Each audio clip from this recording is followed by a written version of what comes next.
Hello and welcome to The Absolute Truth with Emerald Robinson. I'm guest hosting. I'm Brandon Weichert. We've got some big news coming in on the big, beautiful bill, and we've got our great Washington, D.C. correspondent for Lindell TV on the ground in Washington, D.C. Here's a little explainer she put together to help us through the big, beautiful package. The one big, beautiful bill. It's the talk of the town here in the swamp and also the center of great controversy. Now, the White House is touting this bill as a historic piece of legislation which, if passed, will deliver on President Trump's campaign promises to cut taxes, secure our borders, and of course rein in abusive and unnecessary government spending. Now, as we know, after a record-breaking 26-hour vote-a-rama, the Senate just cleared the vote Tuesday with another razor-thin 51-50 majority, courtesy of Vice President J.D. Vance, who came in to break the tie. The bill now goes back to the House for yet another vote before moving on to the president's desk for a final signature. However, the question now remains, will it make it there by the self-imposed July 4th deadline? Well, House Republicans are seemingly furious, stating the bill doesn't even look remotely similar after making its way out of the Senate, highlighting the fact that this new version of the bill adds over $1 trillion to the already massive deficit. Texas Congressman Keith Self said, "This isn't just reckless, it's fiscally criminal." Congressman Andy Biggs of Arizona said it contains some quote-unquote amazingly bad stuff. And Andy Ogles of Tennessee called the Senate bill an outright dud. Now let's look into and break down some of these concessions that really weaken the bill's initial bold vision. First off, and perhaps the most alarming change, came from the Senate parliamentarian who gutted two crucial border security measures. One provision to defund sanctuary cities and another to ban Medicaid for illegal aliens, both of which were struck down, leaving our borders vulnerable and taxpayers footing the bill for illegal aliens. This is a huge slap in the face to Trump's promise to prioritize American citizens, and conservatives are now demanding that these be restored in the House. Additionally, green energy tax credits from Biden's Inflation Reduction Act are yet another sore point. Now, the House wanted a swift phase out, but the Senate extended the timeline for solar and wind, keeping these wasteful subsidies alive longer than conservatives wanted. This ultimately delays our push for energy independence and props up reliable renewables. Now, regarding spending, the Senate massively watered down the House's tough cuts, adding a $15 billion rural health stabilization fund to cushion Medicaid provider tax reductions, which only dropped from 6% to 3.5% by 2031. Now, this bloats the budget and totally undermines fiscal discipline. The Senate also bumped the debt ceiling by $5 trillion, kicking the can down the road on our $37 trillion national debt. Yeah, I'm against this because what the Senate did. I'll vote against it here, and I'll vote against it on the floor until we get it right. And the fact is, the good news, we're going to pass the tax cuts. The tax cuts don't expire until the December of this year. We're going to pass the tax cuts. And I think we're going to go back to the drawing table. It is my hope we'll go back to the drawing table and get very close to what we sent the Senate, because instead of each individual senator getting a goodie bag and sacrificing the health of this country is an abomination to, again, the founders and the 56 signers of the Declaration of Independence. So I do think that hopefully we'll get to that. We're not there yet, but I think hopefully we will be, and the American people will be better off for it. The big, beautiful bill now faces a tough House vote to fix these Senate blunders. Members of the House Freedom Caucus are even threatening to tank the whole thing before the debate even begins. Now, despite the massive changes made to the bill after coming out of the Senate and strong opposition from fiscal conservatives in the House, President Trump continues to put the pressure on for a united GOP in hopes of getting this bill passed by July 4th. Reporting for Lindell TV on the Hill, I'm Allison Steinberg. And we are now joined by Allison Steinberg, who is on the ground in Capitol Hill in the lovely Rotunda. I know that room well. It's great to have you back. So, I gave a monologue at the top of the 12 o'clock hour in which I assessed, I think, regardless of all these different kind of inputs coming in and out of this bill, I suspect because it's the Republicans, they're going to pass some version of this bill, and President Trump, whether it be July 4th or later, will end up passing it. Is this what you're hearing, or is this all, it sounds like the House is not near where the Senate is. What do you think's going on? Where do you think this is headed? Well, Brandon, it has been just a mess to say the least, if I'm being totally honest. Yesterday, when it passed the Senate, it was all, good feelings here on the Hill. I was thinking, everyone was happy. This was good news. We were inching closer to actually making that July 4th deadline, which seemed almost impossible to me initially. But yesterday, I was thinking, okay, this is actually looking good. They may just get this done. Now I'm hearing otherwise. Now I'm really starting to dig into this and realizing just how much the Senate actually changed this bill. Like I mentioned in that package, it's totally unrecognizable and looks nothing like it did when the House initially passed it along to the Senate. The Senate made a number of changes that negatively impact the this could be very detrimental in the long run here. I know a number of House conservatives are largely opposed to voting yes on this. As we know, there's already such a very razor thin majority as it is, so we can really only afford to lose no more than 3 votes on this. I don't know if we're going to get the votes because fiscal conservatives are very upset. They were already upset to begin with about the bill adding to the deficit. Well, now it adds even more to the deficit, an extra $1 trillion to the deficit. I don't think they're happy about it. And whether or not they hold the line is still yet to be determined. Right now, they're saying they will not bend on this. But as we know, President Trump can be very persuasive, and he is spending a lot of time here on the Hill meeting with these members of Congress, trying to rally the GOP together to get this thing passed. So President Trump to be largely impacted by the changes that were made in the Senate. He still wants to push this through and is trying to get every conservative member of Congress to rally with him and vote yes on this bill to get it done by July 4th. Now we know, so you say 3 votes is the margin. That is a razor thin margin indeed. We know Congressman Massey is steadfastly opposed to this bill. I doubt he will ever vote for it. Some of these other members, do you think they are as hard line on voting no as Massey?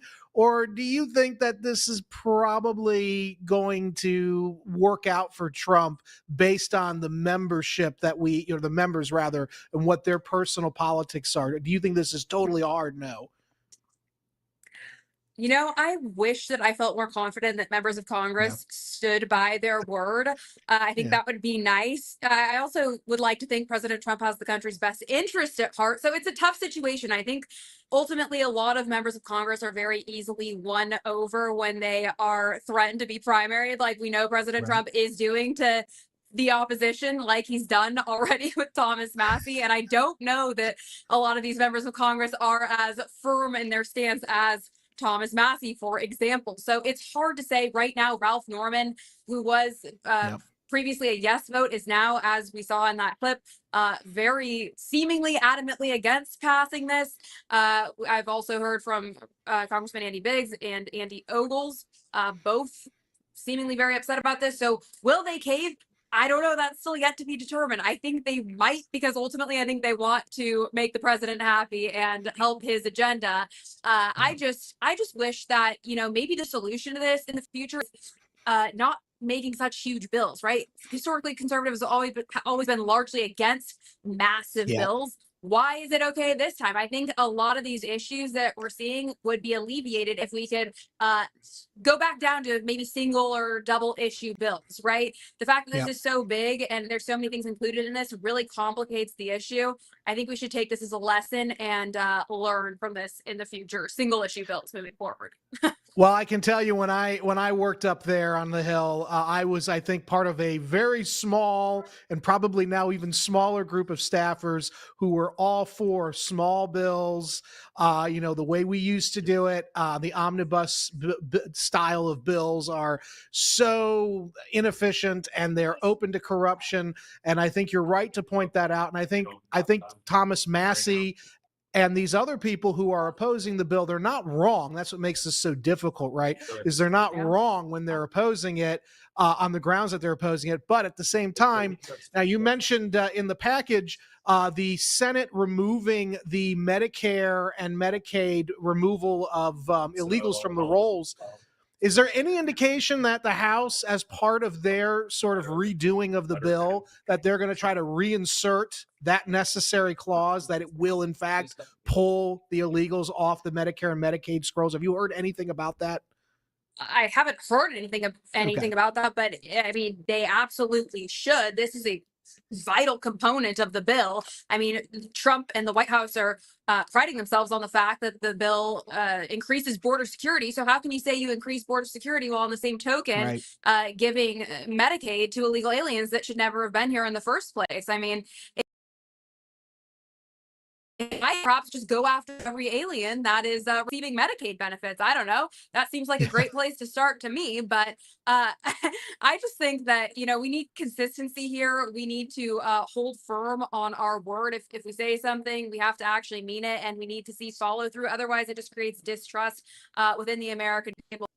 Well, there's already begin with. I think this is opportunity to win back over American citizens. Of course, it is crucial to pass this bill. On the same token, you know, we have the tax cuts from 2017 that will be stripped away if this isn't passed. So it could be a horrible financial impact to the average American citizen. But with that being said, we also, if we're going to have this giant bill with all these different provisions, we need to make sure that, you know, we are making cuts where necessary, and continuing to fund healthcare for illegal aliens doesn't seem like a top priority to me.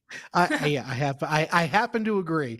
Also, you mentioned the primary threat. We saw Trump go hard against particularly Thomas Massie. He's now put together a political action committee run by Chris LaCivita, who was one of his campaign guys in the 2024 election.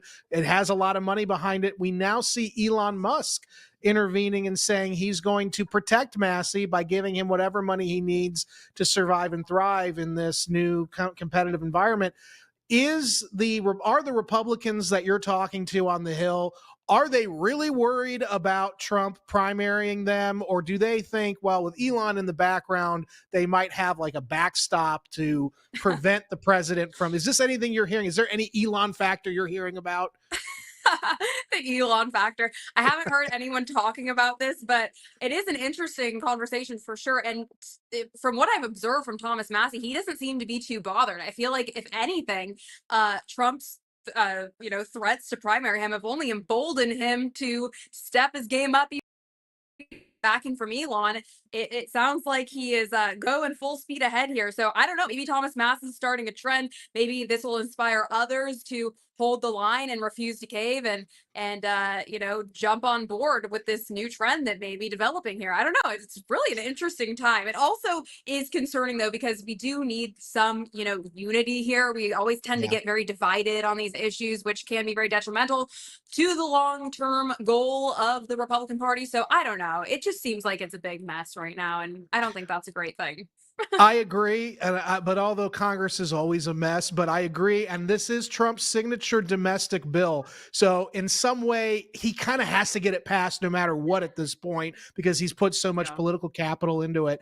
Well, Allison, thank you so much for this very timely report. That was an excellent explainer. I certainly feel more enlightened. When we come back from this, from the commercial break, we will have our friend Gabrielle Cuccia, who will be talking to us about the culture war. Is Trump winning it? Maybe he is. I'm Brandon Weichert, filling in for Emerald Robinson.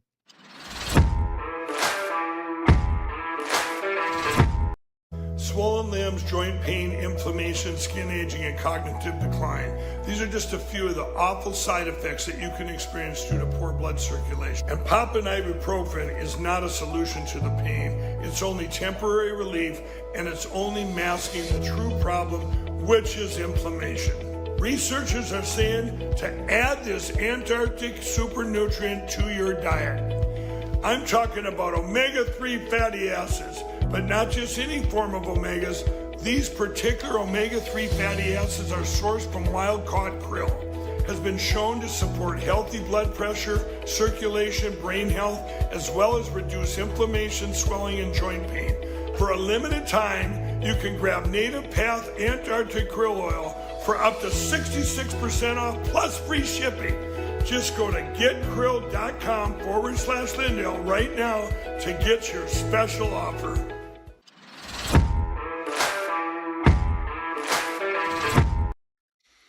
Welcome back to The Absolute Truth with Emerald Robinson. I'm Brandon Weichert. Obviously, I'm not Emerald, but I'm Brandon Weichert filling in. We now have with us Gabrielle Cuccia. She's one of our go-to people in D.C. She's got years of experience in government. She was a Pentagon correspondent until recently. She knows what's going on. And now I believe we're going to be talking a little bit today about the culture war and some of the cultural side of things that the president has been at the front and center of. So, Gabrielle, why don't you fill us in? What's going on? What are you seeing? Yeah, absolutely. Thank you, Brandon, for having me. I always love the intros. You make me sound a lot cooler than I actually am. But one really cool thing for once that we're seeing in Washington, D.C. is, hey, when Americans actually vote, there is a result in their voting for things that they were expecting. Very similar to kind of what Allison was talking about with the big, beautiful bill. And it appeared that maybe, at the drafting and also the renditions of the bill, Americans being a little confused. Hey, is this exactly what we want? Does this actually help with the deficit? Yes or no? But at least in the simplest terms, in the most black and white way, can we say, yes, we voted to have women have the freedom to compete against other biological women only and not have men in women's sports. So what we just heard yesterday was the University of Pennsylvania was actually my alma mater. I ran cross country and track at the University of Pennsylvania all 4 years in college.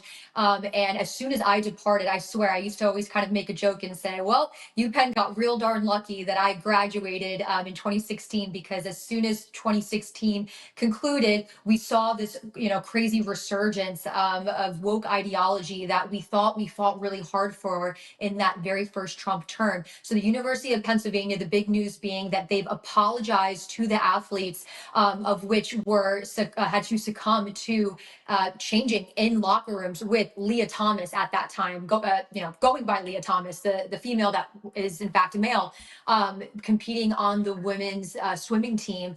And this is a huge moment for not only the university, because again, I went to UPenn. It's no secret that it's a very woke institution, very liberal, albeit sure, President Donald Trump, that's his alma mater. I actually was at school when Tiffany Trump graduated the same year I did. But at that very same time, you had Naomi Biden, Joe Biden's granddaughter, also graduating the same year as us.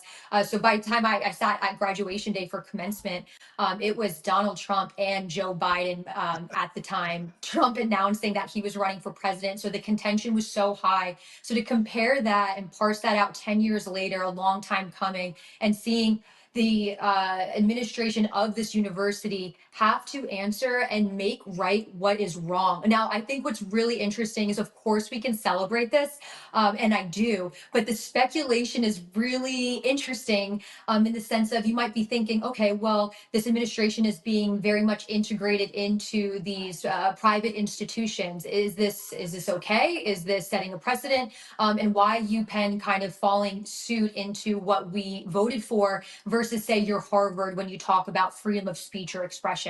And so I would just like to point to the fact that these are two completely separate issues where, Harvard or any of these, woke demonstrations happening across, universities is more of ideology versus, in this case, pure biology. So it's not that difficult to make the right decision in these universities, whether they're private or public. But another element to this as well is, as I mentioned, right, that Joe Biden's granddaughter was at UPenn. Certainly no surprise, because there's also the Joe Biden, the Penn Biden Center, of which is supposed to be a research on foreign policy initiative. Again, if you want to say it's hyperactive and doing well, that's up to debate. But I would say probably not. And maybe this is a little bit more foreshadowing, because if you remember, during the Biden administration, one of the things that President Trump was relentless on reminding the American people was that the Bidens, the university, had a lot of issue taking with Chinese investments directly to Joe Biden between 2017 and 2019 in particular. And UPenn paid President Biden more than $900,000, of which the university employed about 10 individuals from that Penn Biden Center who later became senior Biden officials. Right. And of that 900,000 lump sum, a lot of that being in question as to where was that money coming from. The university was pressed by GOP oversight, still has not had answers. Kind of similar again on this tangent when you talk about yesterday with the auto pen, and you had said to me and asked a very fair question, Comer GOP oversight, is this one of those grandstanding moments where do we actually get result? Right. Maybe this is a good indicator because one of the pushes for the Republicans over on Capitol Hill was honing in on some result over Biden foreign funds at the University of Pennsylvania. So maybe UPenn is feeling some heat because what was established, right? The Republicans pushed out that Deterrent Act, and that Deterrent Act passed the House in late March. And it's sitting in the Senate right now. And that was all in all being a focus on universities having to report. Yes, they have to report foreign gifts, but it was at such a high level. Universities and colleges only having to report anything from $250,000 upward. Now it's sitting in the Senate for confirmation, having to report from that 250,000 down to 50,000. Yeah. When you think about that for those big, deep pockets, that's a small amount that's probably highly frequented at the University of Pennsylvania, especially. So my mind kind of just started going in that direction, thinking, of course, as an athlete from my alma mater, this is great news and something we voted for, but maybe there's something else, and maybe I'm being a little bit too hopeful, but the timing just seems to be very interesting, especially for a university like this. I'm already getting hate mail left and right in support as a former student athlete there.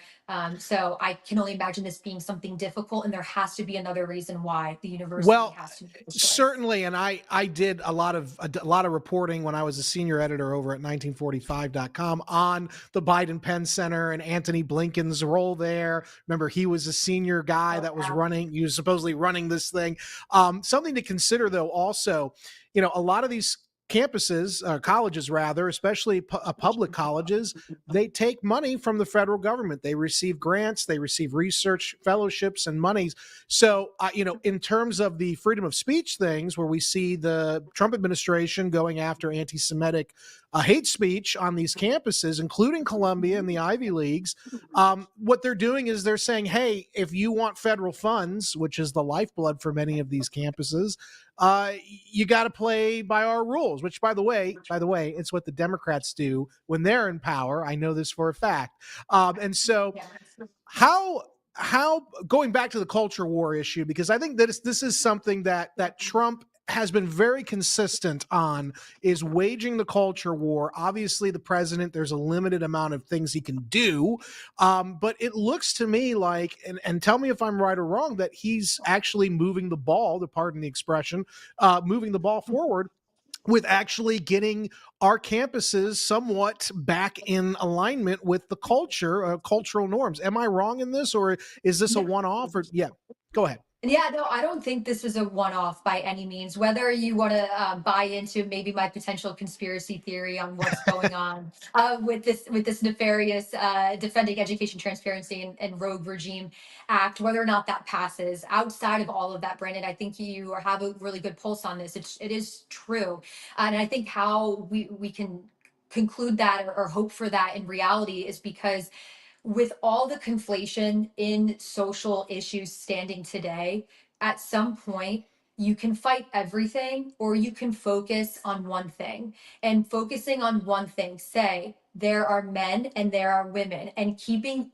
this one piece of logic with its sanctity and using that and honing in on that, the simplest things is what keeps people sane. And I know that sounds silly, and you would think, and of course we all say this, right? I cannot believe that we're in a place where we have to explain that there's only male and there's only female, and that there should not be this overlap in which women have to share bathrooms or be, in a locker room. when they should be with their female athlete counterparts and there being a male there undressing in front of them or vice versa. So coming back to, yeah, this is an absolute win and it only gets better from here because you just have to start small. It's not to say that Americans are stupid, right? But there isn't, and that's not what I'm saying at all, but there is this big typical system in place where government is going to tell you that something is, or an organization is going to pay you into thinking that there's this fear mongering and all of your rights are going to be revoked. And that's kind of just the simple term that we see all and method all the time. So just keeping it as simple as possible.